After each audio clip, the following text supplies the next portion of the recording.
Ayan, so mga ka-LU, so magluluto po tayo ngayong araw na to ng piknakbet. Ayan, so ito po yung mga sangkap po natin. Siyempre, gagamit tayo ng bagnet oil. So itong bagnet oil ay galing po sa taba ng karne ng baboy para po mas malasa at mas yung aroma po ng oil is mas mapapabango natin yung pinakbet natin. And of course, we also have the native garlic. Ito po yung native garlic na tinatawag natin. Yung maliliit po na garlic from Ilocos Sur, Sinait, Ilocos Sur. And ilalagay na po natin ang native na garlic. Ayan. Ayan, so ilalagay ko na po yung kiniing. Or ito po yung smoked meat po ng Bagulin, La Union.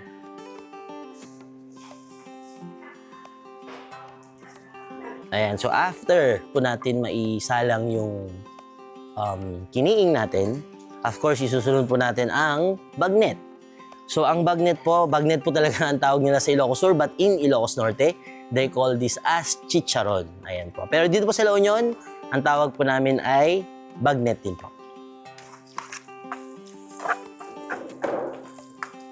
Hindi po mawawala ang luya or ginger kasi ito po ay isang napaka-importanting sangkap dahil ito po, siya po yung parang nagle-lessen ng foul odor ng bagoong na ihahalo natin mamaya sa pinakbet natin. So ang ginagamit po namin ay kamote. So hindi po kalabasa ang ginagamit namin dito. So why? Kasi po ang La Union nga po, madami pong kamote. So what is available sa backyard namin or kung ano po yung madami sa farm namin, yun po yung ginagamit namin. And of course, hindi mawawala ang sitaw, ampalaya, tapos of course the okra. So we use yung mga maliliit po na okra kasi mas mas crunchy compared sa malalaki.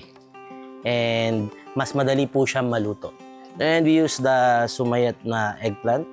The sumayat, of course, the smaller version. And we'll add chilies, or we call this as pinasayan na hipon, or pinasayan na sili, I should say.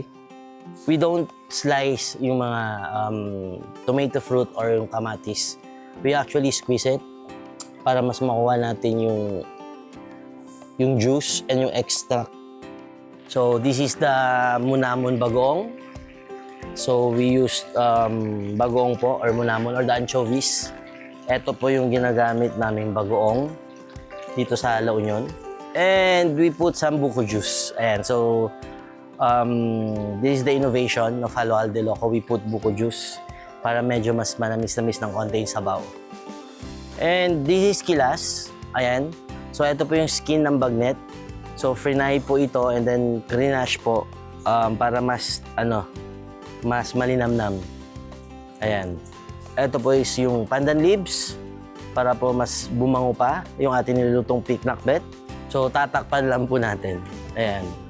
Antayin lang po natin kumulo.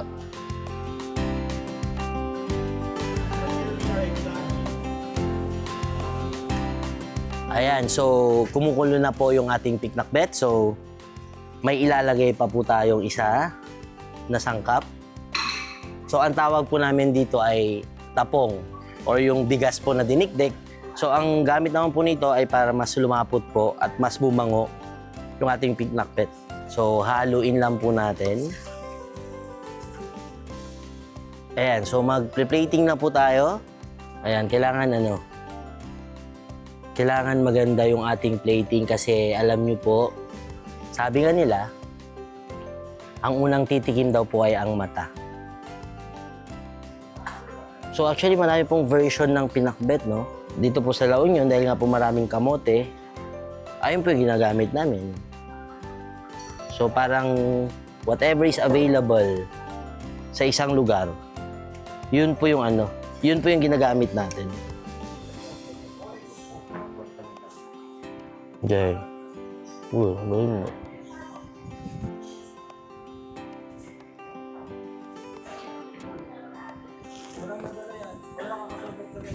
Ayan po, so mga ka-LU, eto na po ang ating piknakbet.